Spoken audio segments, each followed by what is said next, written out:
What was the trajectory that got you into writing cookbooks and being a kind of activist and cookbook author? Yeah. Well, as you said, I actually, have a master's in American history from New York University, but I was Right. actually in a PhD program when I started. Okay. Um, and, some of the research I was doing led me to the activism that was happening here in the San Francisco Bay Area in the late 60s and 70s. And I was really moved by this analysis that the Black Panthers had that looked at this intersection of poverty, malnutrition, and institutional racism.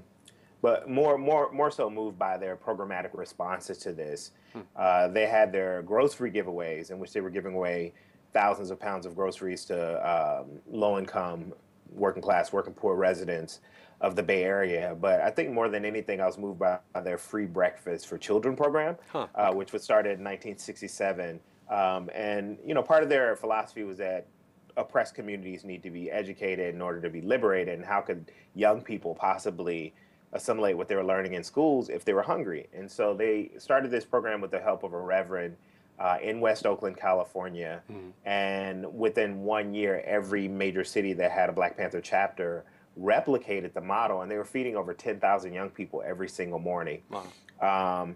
It's interesting because when some of the FBI records were declassified, looking at their kind of the COINTELPRO's efforts to, just crush the Panthers, J. Edgar Hoover actually said that the Free Breakfast for Children program was the most dangerous project Hmm. that the Black Panthers had created. Hmm. And, part of it is because it actually moved, this kind of popular notion that the corporate controlled media had of them being just these crazy gun-toting militants.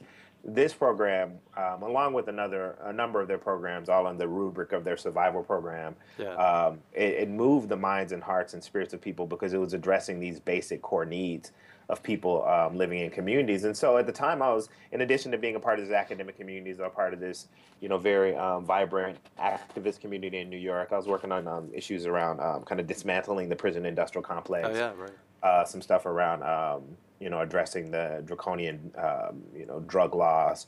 And so I would go out to different communities that we were working in partnership with. And after learning about this work of the Panthers, it allowed me to look at these communities through a different lens. Hmm. And so, I started making these connections, and the communities that statistically had some of the highest rates of hypertension, heart disease, type 2 diabetes, these preventable diet-related illnesses, were the same communities that when you walked around, you saw very few sources of accessing healthy, fresh, affordable, and culturally appropriate food. Hmm. A friend of mine actually said in some of these communities, you can get a handgun quicker than you can actually get a fresh apple.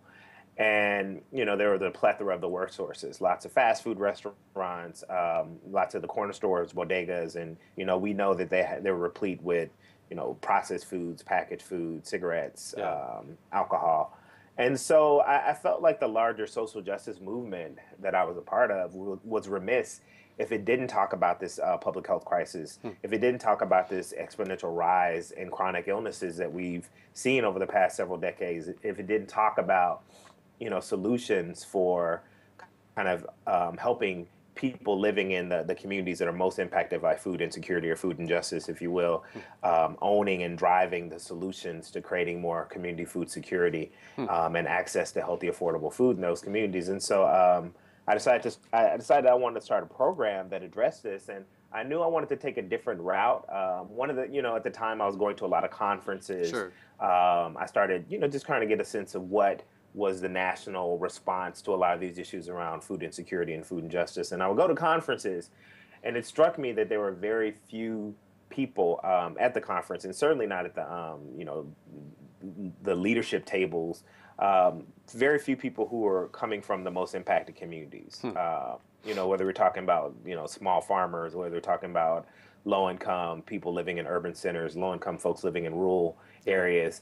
And so it's people theorizing the problems, but not anyone who's actually experienced it.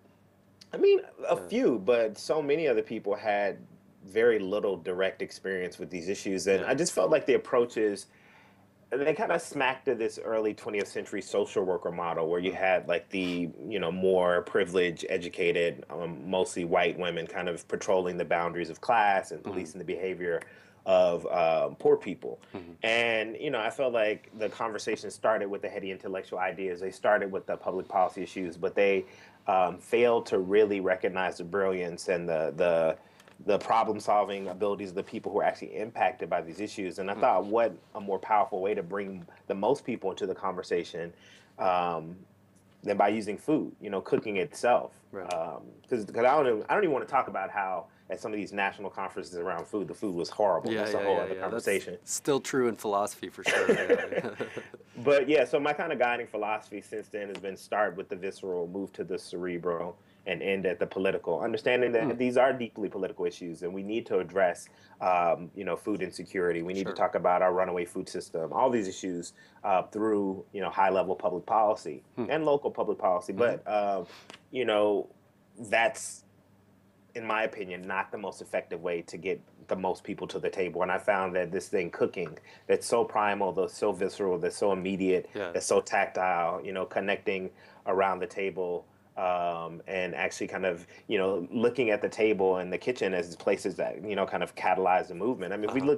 if we think about the 20th century, so many of the social movements in the United States, were had in people's homes, in kitchens, around tables, the strategizing, the educating, Hmm. the organizing, particularly the civil rights movement. And so I just felt like that would be a powerful way to really excite people to be more invested in this movement that we call food justice.